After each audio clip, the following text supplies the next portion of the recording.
Paul, you must be a little bit sick of the sight of me today. It's Christmas Eve, and here we are speaking just as Santa's getting ready to do his rounds. We've spent quite a lot of time together today on the Festive Friends project.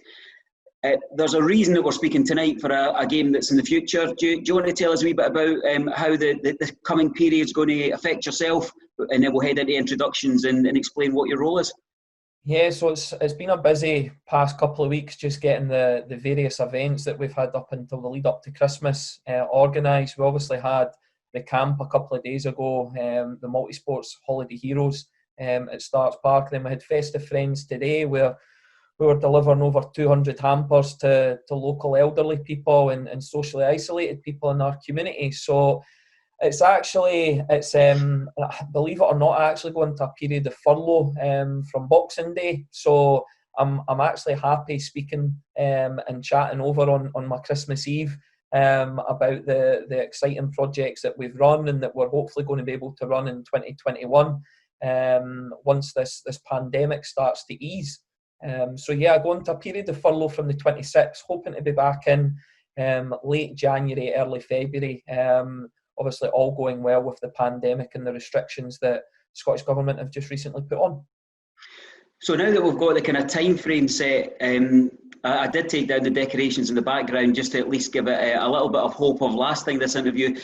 Give us an introduction to yourself. What's your specific role and what's your specific job title down at Starts Park? Yeah, so my main role is development manager for Raith Rovers Community Foundation. My background, I actually went and grew up in Kirkcaldy, went to Dunern Primary School, which is now a housing estate, sadly. Then went down to Balweary, so just over the railway tracks. Spent my secondary school education at Balweary and really enjoyed it. But grew up as a supporter of Raith Rovers, came to a lot of the games when I was at primary school. Obviously, I was the era of the 1994 Coca-Cola Cup final, the 27-11. Obviously rings in my ears all the time. So it was probably the moment that I really started to get ingrained in Raith Rovers, and I didn't have a football family growing up. I had an absent father and a mother who basically just dropped me off at football and provided as much as she could for me and was absolutely magnificent. So having that opportunity to play with friends, go down to Raith Rovers games with friends and their families was really great for me, and I always remember the successful period that was those 94, 95, 96 years with your Colin Camerons, your Stevie Crawfords, your Jason Dares, etc., Scott Thompsons that I'm now fortunate enough to either know through football and through my own coaching career. So no, I'm a Raith Rovers fan at heart, so excited to be back with the foundation and as development manager.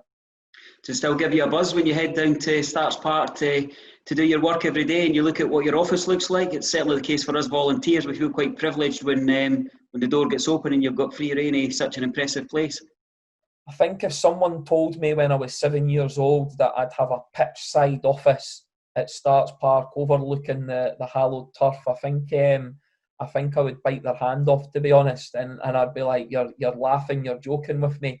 But no, I'm in a really fortunate position. I know a lot of people in football that are going through difficult periods just now in terms of uncertainty regarding their roles, but I'm really fortunate that we've got a really special club and a special place and a special thing happening at Starts Park and with Raith Rovers just now. So just excited to lead that and be at the club that I supported throughout my childhood. So tell us a bit about the Raith Rovers Community Foundation. Tell us about its roots. Tell us about its history and how it actually got up and got off the ground as something as formal as we now reach. Yeah, so the foundation started back in 2015. Believe it or not, it was it's had a limited exposure in terms of its opportunities that it's provided. There has been some major success in there in terms of football fans and training and Festive Friends and other initiatives that they've run. I only started back in February 2020, so right before the pandemic reached us. I was 1 month in, and then in a period of furlough up until July. But we're up to where we are now. Is there was massive progress made just before I came in that's really pushed the foundation forwards. John Sim obviously has a vision in terms of making Raith Rovers a community club and having Starts Park as the heartbeat of the local community. So with that in mind, they pulled together, they brought in a business consultant and a football consultant and Warren Hawke to come in and lead the charge in terms of piecing together different entities of the local community. So what ended up happening towards the end of 2019, beginning of 2020, was Real Fife, which was a local grassroots football club, and Raith Rovers Girls and Women, which was a standalone football club as well.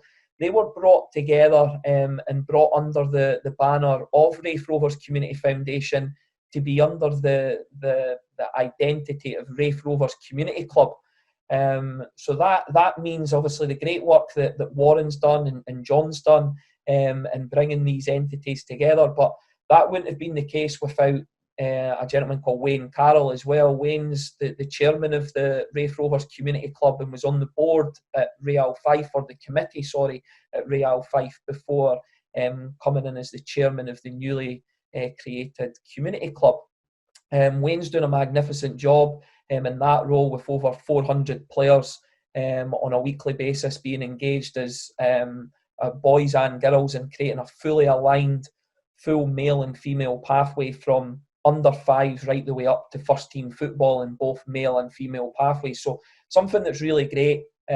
We've got aspirations in that area as well that I'll touch upon later in the discussion. But no, exciting times in terms of the foundation and what's going on. So just really excited to continue to grow that.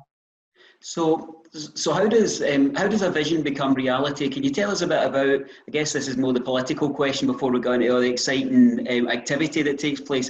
What about the kind of structures that's round about the post, and what about the kind of governance that's in place? Yeah, so we basically, we're under the SPFL Trust and the Scottish FA Football Development Department. So a lot of my job involves working under these two organisations and basically being part or partnership with these organisations. In terms of the governance side of things, we, as part of the introduction of the community club and the change in infrastructure with the foundation at the start of 2020, there was a business plan put in place that's got a 5-year vision for the foundation that I'll touch upon again later on in the discussions. But we really want to link with our national governing body in terms of football development and the SPFL Trust as well. And we also obviously want to work in partnership with Fife Council and the other different departments within the council and the local areas as well in terms of partnership working. So yeah, there's obviously a lot going on there. But in terms of that side, my role, I'm the full-time development manager. I sit under a board of trustees and work under a board of trustees that's chaired by Councillor Judy Hamilton and has representation from the football club itself. Andy Mill and Bill Clark both sit on our board of trustees as well. Margie Robertson is on the board of trustees in terms of supporter liaison officer for the football club, but is on our board as well. Wayne Carroll sits on it from the community club, and then we have several others involved as well, from local businesses, people involved in local business to other local profile people as well. So it's I lead the charity on a day-to-day basis. We are a Scottish registered charity. I do lead that, as I said, on that daily basis. I do have a team of staff under me. We recently appointed an assistant development manager in JJ Henderson, and we have a girls and women's development officer who is Connor McRitchie. Connor's in on a part-time basis. But then we also have a team of part-time community coaches that basically lead the charge. They're the ones that are the face of the programme. I sit in that lovely pitchside office and do the day-to-day management of things, but these are the guys that you'll see at the sessions. These are the guys that you'll see delivering to local children and delivering the food parcels as part of Festive Friends today. So it's we have a real community focus and a real family feel to what we're doing, and we want to continue to grow that as much as possible with the Raith Rovers family and the Raith Rovers brand. Great. So I guess looking for the strap line for the project, what are the aims and the objectives? How can you distill that down for people to understand? I think my day-to-day line is, you'll probably say it's quite cheesy and one of those tongue-in-cheek lines in terms of visions and missions, etc. But through the power of sport, we want to motivate, inspire and empower our local community. I think those three words are really key for me. Is we do want to motivate people to be involved and keep active and engage with the football club and engage with the local community. We want to inspire because we want to go and create a legacy. The big thing for us is that we're not going to be around forever, but the football club will be, and hopefully will be, I should say, because again, the great work that's being done with the football club in terms of its governance, led by the board and John Sim, etc., but then also the governance that we're putting in place and the legacy we're trying to create by making it a community-orientated place to be. And then that empowerment, we don't want a group of robots. We don't want to create robots and just people that do as we say. We want to empower our local community to go and be the best that they can be. And the real thing for us is I kind of alluded to it earlier on with the John's vision of Starts Park and Raith Rovers, is we want to be that heartbeat of the local community. I've said it on a number of occasions since I've come in, is that's key for me, is that Starts Park is a vibrant hub and buzzing place every single day of the week, 24/7. That'll kill maybe Scott Boyd a little bit if he's listening to this, because it obviously add a lot more work to the infrastructure that's in and around the club, but it really means that the club is a hive of activity every single day of the week, and that's paramount to the success of a club the size of Raith Rovers and the charity in terms of the foundation as well. Great. So tell me about the story so far in terms of the actual activity. The headline grabbing, it always comes through the press releases, the activities that are run, the groups that are forming, the things that are in your rear view mirror and the things that you're looking forward to. So tell us about the activity that's taken part so far, because you've told us quite a lot about what happens on the pitch, but obviously our friendship, I realise there's a lot more happens in and around the ground and in and around the community as well. Tell us about these projects. Yeah, I think I'll go right back to the start when I first came in, and my task in the first 12 months was to create a vibrant grassroots community coaching programme under the banner of Raith Rovers. That was my first task. Like, just to make everyone aware, there was zero infrastructure in place. There was a board of trustees that appointed me and basically tasked me with managing this project and getting it off the ground. So the community club, as I said, there's great work being done in that space, but that's kind of separate, and I'll touch upon that later on. But the first part will be the infrastructure of our grassroots coaching programme. So just the way things worked out, the time that I started in terms of February, the first programme that we were going to be able to get up and running in terms of timescales and management and logistically was going to be our holiday camps. Now, those I've run a lot of holiday programmes. My career has been involved in terms of grassroots football, professional football, football development around the world. I've been fortunate with that, so I've got an extensive experience in terms of world's best practice in that area. So I'm fortunate there, but no part of me did I think it was going to take off the way that it did when we first came in with Raith Rovers. Easter camps, we had a 3-week turnaround to get these up and running, and they sold out within about a week. And that was before any COVID restrictions or any protocols were in place. So we had sold out. They obviously got postponed or got cancelled, I should say, because of COVID and the pandemic. But we got the opportunity. John Sim came to us in July and said, Paul, from Raith Rovers, we want to engage that local community. We want to provide something that's really going to get everyone buzzing again and get them lively and physically active, I want to give you Starts Park free of charge. No, like, just get it buzzing.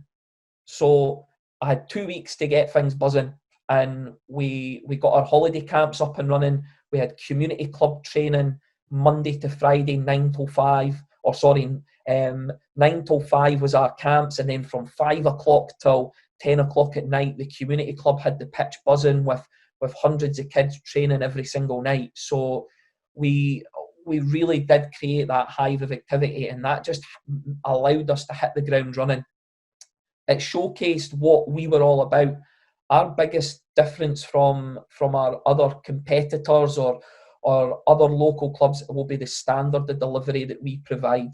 That's the biggest thing that we want. So anyone who comes along to any of our programmes, and I'm sure there'll be lots of fans listening to this that do send their little ones along to programmes or they're engaged themselves, is we want it to be as professional and highly professional as possible.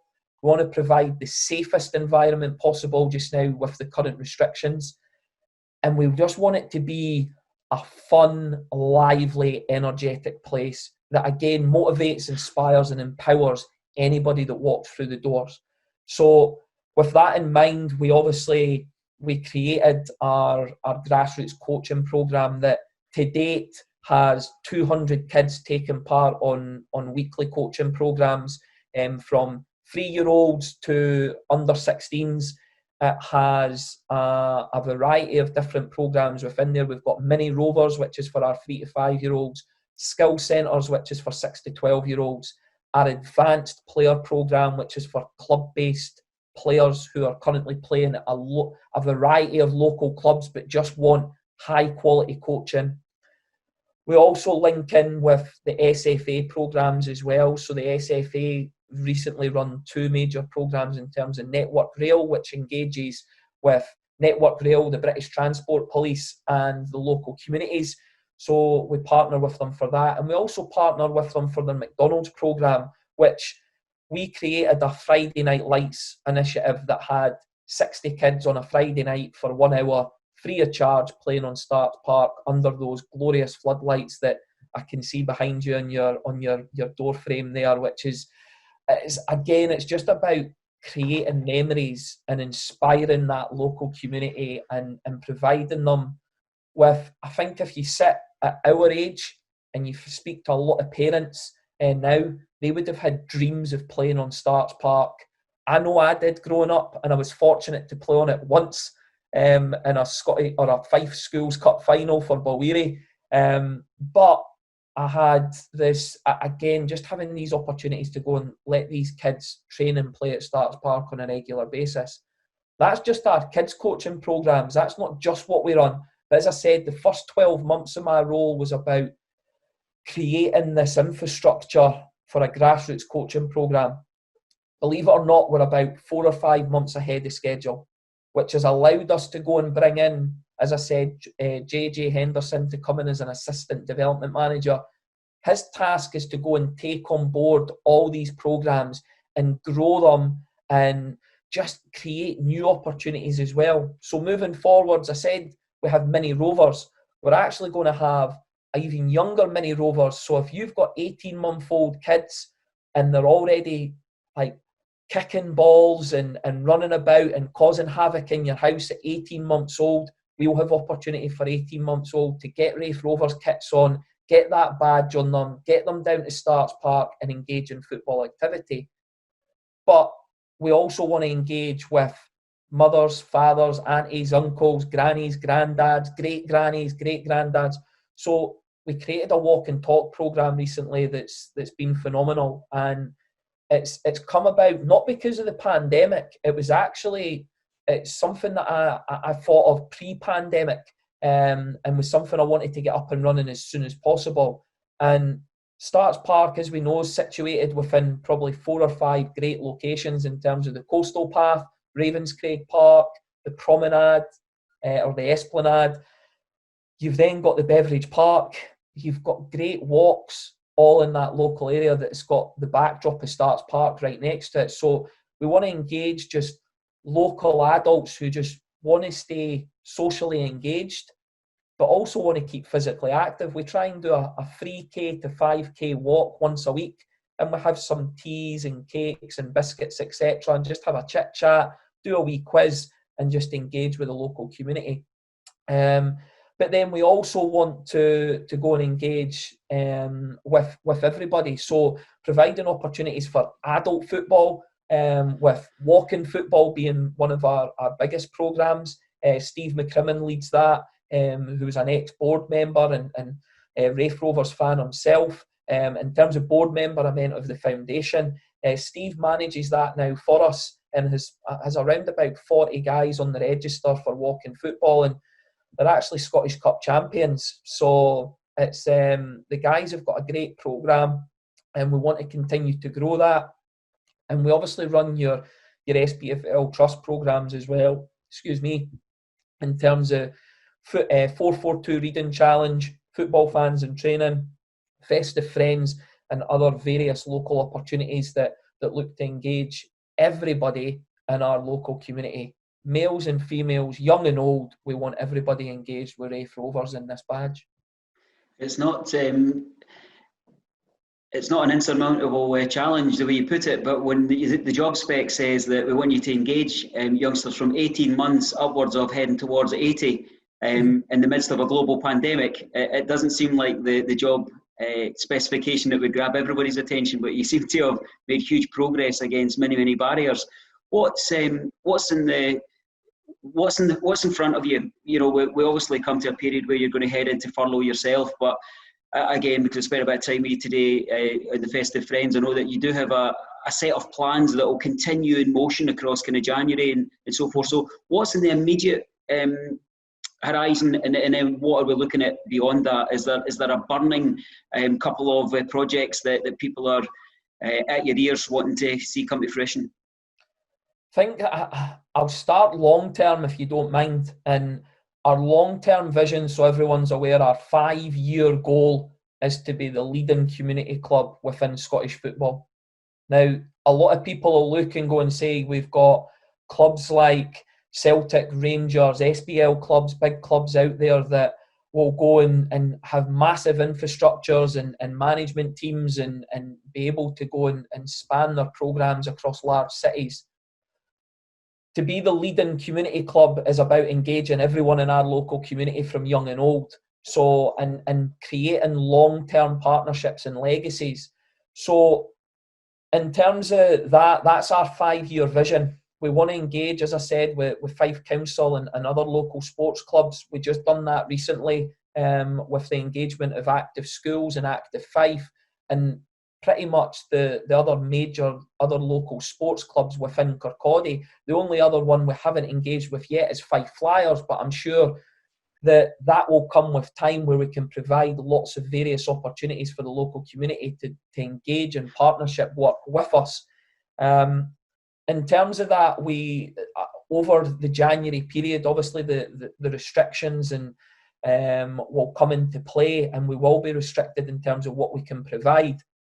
The Scottish Government have obviously just announced restrictions starting from the 26th, which obviously meant that I go into furlough, and then there'll obviously be restrictions in terms of football restrictions as well. So we've already taken the steps to postpone our physical delivery of programmes in January. As I mentioned, creating that professional environment, but ensuring the health and safety of our participants and their families and our staff, of course.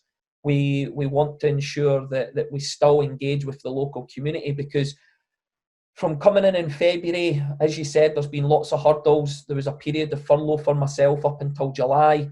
From July until December, so we're talking 4 or 5 month period, there's been an extensive amount of work done by myself, our community staff, our board, to get to the position that we're in, and we don't want to lose that. So we're going to create online provision, where we're going to create our holiday camps have now got the brand of Holiday Heroes, which is becoming the brand identity for Raith Rovers in the community. And we obviously want to also create a an opportunity for everyone to stay involved in everything that we do. So with that, we'll do Heroes at Home, which will provide weekly online sessions for our kids who have been part of our community programs, but also to anyone in our local community. We know the kids are going to be off school, so anyone interested is welcome to sign up to those. We'll continue our walk and talk delivery as well, so we're engaging with the local community as well in terms of adults. So if any Raith Rovers fans do want to get involved in terms of the online delivery of that, it's just a weekly Zoom and a weekly opportunity to engage with other like-minded individuals who want to have a chit-chat and stay socially active during the restrictions. But we're really excited by these opportunities and the infrastructure that's being put in place to continue providing opportunities for our local community into 2021 and beyond. In 2021, has been through this particular year more so than any, the notion of it's okay not to be okay, and coming together to protect each other's mental well-being, emotional stability. Is that something that's got a high precedence in your work moving forward? No, it's massive. I think what we need to be able to provide is a support mechanism and a place for people to feel safe and loved and wanted during these difficult times. Lockdowns and pandemics, etc., are just a cause of social isolation, and it really is about just engaging with everybody as much as possible. We've seen that today with Festive Friends, just the smiles, the tears, the laughter, the joy that Festive Friends has brought. We need to continue to engage with our local partners, our other local organisations, and Raith Rovers as the brand, and having the power of this badge in our local community. We have a duty of care to go out and support everybody in our local community, and we need to be able to do that during these difficult times. I said I would try and keep you to kind of 30 or 40 minutes, so I can see the clock ticking. Is there anything that we've not covered, Paul, that you feel it would be important to put out there? You spoke a lot about how people can come towards the project through the Raith Rovers website, the social media channels, this particular post if they're watching it. I would imagine there would also be an opportunity for governing bodies, community groups, etc., to make contact, to extend the links. But is there any other message that you would like to put out there?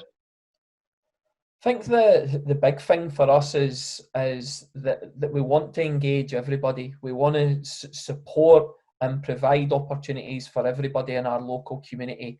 Starts Park, we have a great backdrop in terms of the stadium, the infrastructure that's there, and the great work that's being done by Scott and his team in terms of developing the ground and keeping it up in terms of modernising it and making it a really fun place to be. Our job is about providing those opportunities to allow the community to come to Starts Park. And I think the biggest thing for us is, if you are a Raith Rovers fan and you engage through RaithTV and through the Raith Rovers social sites, please follow the Raith Rovers Community Foundation Facebooks and Twitters.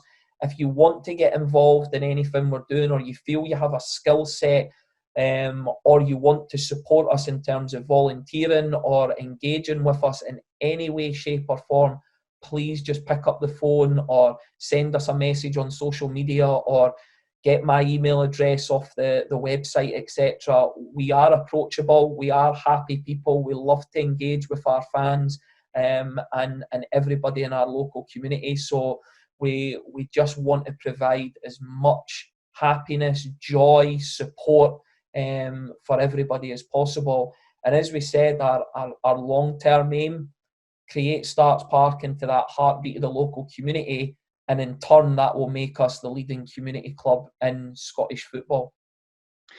Well, if today's adventure round Kirkcaldy and local environs was anything to go by, then certainly you're setting a very high bar. On behalf of RaithTV, it was a real pleasure to be involved today with the Festive Friends project. You know, I was fortunate enough to follow at quite some distance, all socially appropriate, follow John and Paul as they delivered some packages today, and it's quite an exceptional kindness of heart that pulls that together. You've got a group of volunteers there through the Linton Lane, etc., that were quite exceptional. So onwards and upwards, Paul. Thanks for your time. Always a pleasure to catch up, and you know you can call on RaithTV if you need any help in the future. We'd happily offer it. Brilliant, really appreciate it, and thanks for everything you do for the club and the local community, and exposing what we do and providing opportunities to be engaged. Thanks so much.